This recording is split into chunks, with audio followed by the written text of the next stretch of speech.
प्रिय छात्रों नमस्कार। एनसीईआरटी गणित कक्षा 10वीं में आपका स्वागत है। आज हम लोग प्रश्नावली 9.1 का प्रश्न क्रमांक 11वां सॉल्व करेंगे। तो आइए सबसे पहले प्रश्न पढ़ लेते हैं। इसमें दिया गया है, एक नहर के एक तट पर एक टीवी टावर ऊर्ध्वाधर खड़ा है। टावर के ठीक सामने दूसरे तट के एक अन्य बिंदु से टावर के शिखर का उन्नयन कोण 60 अंश है।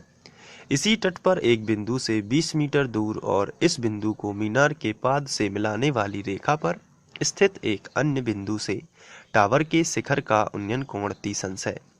देखिए आकृति, टावर की ऊंचाई ज्ञात कीजिए। तो क्वेश्चन पढ़ने से यदि अभी तक आपको समझ में नहीं आया है तो कोई बात नहीं, इसमें हमें आकृति दी गई है, उससे हम समझ लेते हैं। ये एक आकृति दी गई है जिसमें कोई नहर है और उसके एक तट पर एक टावर खड़ा हुआ है। तो यहाँ पर अब देखते हैं प्रश्न को दोबारा से। एक नहर के एक तट पर एक टीवी टावर ऊर्ध्वाधर खड़ा है। तो देखिए, ये हो जाएगी नहर और नहर का ये हो गया एक तट और उस पर एक टीवी टावर ऊर्ध्वाधर खड़ा है। तो ये देखिए, ये नहर है। तो नहर यहाँ से केवल यहाँ तक है, अभी क्वेश्चन से आपको क्लियर हो जाएगा। तो नहर के एक तट पर एक टीवी टावर ऊर्ध्वाधर खड़ा है। टावर के ठीक यहाँ पर ठीक सामने दूसरे तट के एक अन्य बिंदु से टावर के शिखर का उन्नयन कोण 60 अंश है। यानी टावर के ठीक सामने, ये देखिए टावर के ठीक सामने दूसरे तट पर, यहाँ पर लिखा है टावर के ठीक सामने दूसरे तट के।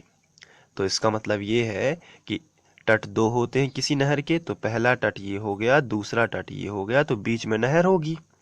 तो यहाँ पर लिखा है टावर के ठीक सामने दूसरे तट के एक अन्य बिंदु से। इसका मतलब दूसरे तट का एक अन्य बिंदु हमने बिंदु सी माना है और वहां से कोई व्यक्ति यदि टावर को देखता है तो उसका जो कोण बनता है वो 60 अंश का बनता है। तो टावर के जो अपनी यहाँ पर नहर दी गई है, नहर के एक तट से बिंदु से टावर के शिखर का उन्नयन कोण 60 अंश है। चलिए आगे बढ़ते हैं।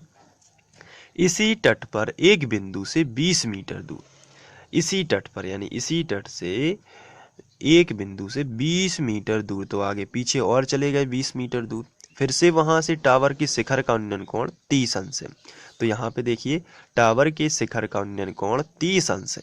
देखिए आकृति, टावर की ऊंचाई और नहर की चौड़ाई ज्ञात कीजिए। तो यहाँ पर आकृति में पता चलता है कि इस तरीके का चित्र है और हमें टावर की ऊंचाई ज्ञात करना है और नहर की चौड़ाई। तो नहर केवल एक तट और दूसरे तट के बीच में ही होगी, तो केवल हमें नहर की चौड़ाई बस ज्ञात करनी है। तो हमें x ज्ञात करना है और साथ ही साथ हमें टावर की ऊंचाई यानी AD भी ज्ञात करना है। तो इसको हमने x मान लिया है, ये 20 मीटर दूर है। टोटल B से लेके D तक कितनी दूरी हो जाएगी? 20 + x। ये एंगल दिए गए हैं। तो आइए कुछ भाषा लिख लेते हैं। तो कुछ इस तरीके की आपको भाषा लिखना है, जैसे CD एक नहर है। यहाँ पर मैं आपको क्लियर करवा देता हूँ। ये देखिए CD जो है एक नहर है और जिसके तट पर एक टावर AD ऊर्ध्वाधर खड़ा है। जिसके तट पर ये टावर AD ऊर्ध्वाधर खड़ा हुआ है। BC दी गई है 20 मीटर, CD है x मीटर मान लिया है ये, और एंगल बता दिए हैं ABC। आप चाहें तो ABD भी लिख सकते हैं, वो भी बीच में B आ रहा है इसलिए 30 अंश का तो बनेगा ही। साथ में है ACD, ये 60 अंश का है। तो 30 अंश और 60 अंश ये दोनों एंगल हमने लिख लिए। चलिए अब इसके बाद हमें त्रिभुज लेने की आवश्यकता है। तो यहाँ पर दो समकोण त्रिभुज बन रहे हैं। पहला है ADC और दूसरा है ADB। देख पा रहे होंगे आप, ADC ये देखिए छोटा समकोण त्रिभुज और दूसरा है ADB। तो यहाँ पर दो समकोण त्रिभुज बन रहे हैं। तो सबसे पहले हम छोटा त्रिभुज भी ले सकते हैं या हम बड़ा त्रिभुज भी ले सकते हैं। चलिए छोटा त्रिभुज ले लेते हैं ADB ADC में। तो समकोण त्रिभुज ADC में, तो हमने समकोण त्रिभुज ADC ले लिया है ADC में। अब यहाँ पर हमें ये जो थीटा है ये 60 अंश का है। तो इसके सामने बनेगी लंब भुजा AD और ये है आधार। तो लंब हमें चूंकि ये हमें लंब जो है ये ज्ञात करना है और ये आधार भी हमें ज्ञात करना है। तो इसका मतलब हमें दोनों को लेना पड़ेगा, चाहे ज्ञात हो चाहे अज्ञात हो, जो दोनों चीज़ों में रिलेशन होना चाहिए, दोनों चीज़ें आनी चाहिए। क्योंकि अगर हम यहाँ पे लंब और कर्ण ले लेंगे तो ये नहीं आ पाएगी आधार, तो आधार नहीं आएगी तो हमें x की वैल्यू नहीं मिल पाएगी, इसलिए हमें वही दोनों चीज़ें लेनी है, तो लंब और आधार। क्योंकि समकोण यहाँ पे बन रहा है तो कर्ण ये जाएगी, तो लंब और आधार में tan का रिलेशन होता है, इसलिए हम यहाँ पे फॉर्मूला लगाएंगे tan थीटा। तो होता है tan थीटा बराबर लंब बटे आधार।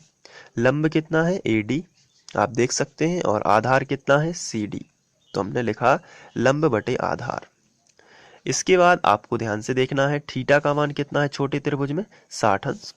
तो हमने लिखा tan और थीटा की जगह पर हमने लिखा 60 अंश बराबर AD का मान ज्ञात करना है और CD हमने माना है x। तो CD नहर की चौड़ाई जो कि हमने मान ली है x, तो हम लिख सकते हैं x। तो इसको हम बना सकते हैं समीकरण एक। अभी हम इसका मान भी रख सकते हैं, tan 60 का मान होगा करनी 3, तो केवल करनी 3 होता है बराबर AD बटे x। तो इसके बटे में कुछ भी नहीं है तो हम 1 कर सकते हैं और तिर्यक गुणा करेंगे, तो AD का गुणा 1 में होगा तो आएगा AD बराबर x का गुणा करनी 3 में होगा तो आएगा x करनी 3। इसको हम समीकरण 1 बना देते हैं, जरूरत पड़ने पर इसका हम मान रखेंगे। चलिए अब हमने एक त्रिभुज को सॉल्व कर लिया है, अब हम दूसरा त्रिभुज लेते हैं जो कि बड़ा त्रिभुज है। तो हम यहाँ पे लिखेंगे समकोण त्रिभुज, और समकोण त्रिभुज ये जो है इसको हम बता देते हैं क्या है ADB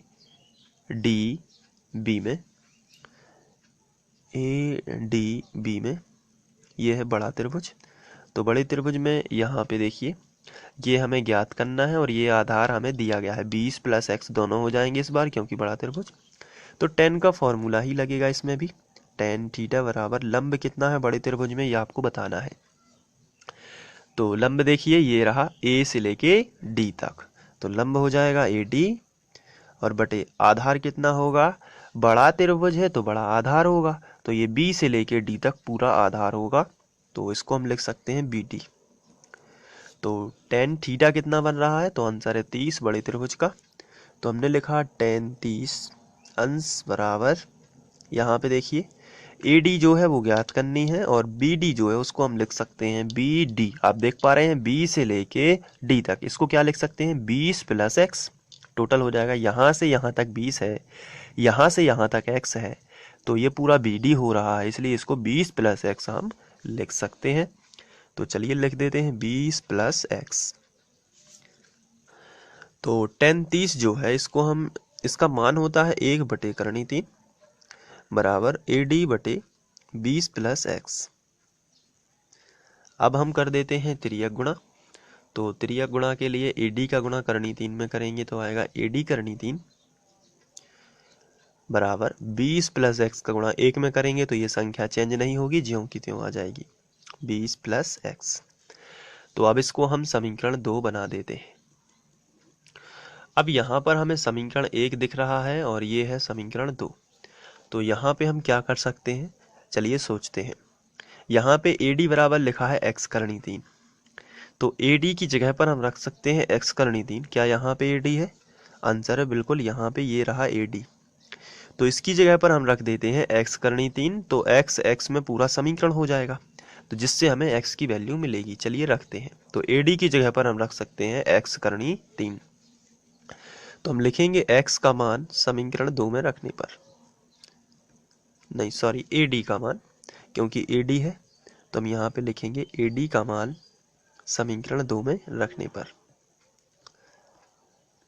तो हमने ये लिख दिया।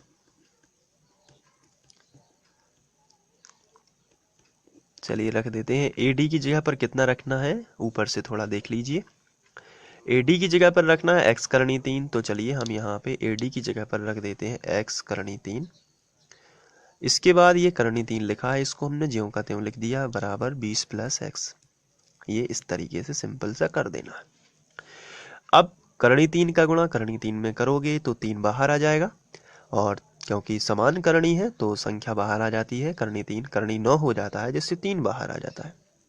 तो आपको ऐसी ट्रिक बना लेनी है कि समान संख्या यदि करनी में है तो गुणा करोगे तो बाहर आ जाएगी, और 3 का गुणा x में करोगे तो आएगा 3x, क्योंकि करनी 3 का करनी 3 में किया तो 3 आ गया बाहर, 3 का गुणा x में किया तो हो गया 3x बराबर 20 प्लस x। इसको अभी ज्यों का त्यों लिखा। अब x का उस तरफ पक्षांतर कर देते हैं, तो पहले लिखा 3x प्लस का x उस तरफ गया तो माइनस x बराबर 20। तो 2x में से 1x चला जाएगा, सॉरी 3x में से 1x चला जाएगा तो 2x हो गया बराबर 20। तो x बराबर, ये 2 गुणा में है, गुणा वाली संख्या बटे में पहुंचा देना, तो 20 बटे 2, तो 2 धाम 20, यानी x की वैल्यू कितनी आएगी 10 मीटर।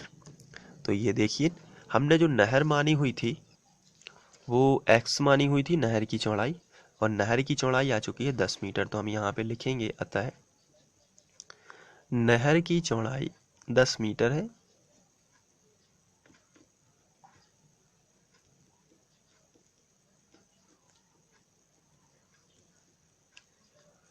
इसके बाद हमें टावर की ऊंचाई यानी AD भी ज्ञात करनी है। तो AD कैसे आ सकती है, आइए थोड़ा सा विचार करते हैं। इसके लिए आपको समीकरण 1 व 2 को ध्यान से देखना पड़ेगा। तो मैंने ये समीकरण 1 व समीकरण 2 आपके सामने रखे। तो आपको गैस करना है कि AD कैसे आएगा। तो AD के बराबर क्या है इक्वेशन, x करनी 3। तो क्या x का मान है, तो आंसर है बिल्कुल है। अभी हमने x का मान कितना निकाला है, आप देख सकते हैं यहाँ पे 10 मीटर, यानी 10 हम x की जगह पर यदि रख देंगे यहाँ पर तो 10 करनी 3 AD का मान आ जाएगा। तो चलिए ऐसा ही करते हैं। तो हम लिखेंगे यहाँ पे नीचे वाले स्टेप में कि x का मान समीकरण 1 में रखने पर, तो हम लिखेंगे x का मान समीकरण 1 में रखने पर। तो समीकरण 1 क्या है, तो आंसर है AD बराबर था, मैं आपको देखने के लिए लिख देता हूं सबसे पहले x करनी 3, तो इसका हम मान रख देते हैं x की जगह पर 10 और करनी 3 ज्यों का त्यों मीटर लिख दिया। तो AD कितना हो गया 10 करनी 3 मीटर। तो अतः टावर की ऊंचाई 10 करनी 3 मीटर होगी। तो हमने लिखा टावर की ऊंचाई और ये हो जाएगी 10 करनी 3 मीटर।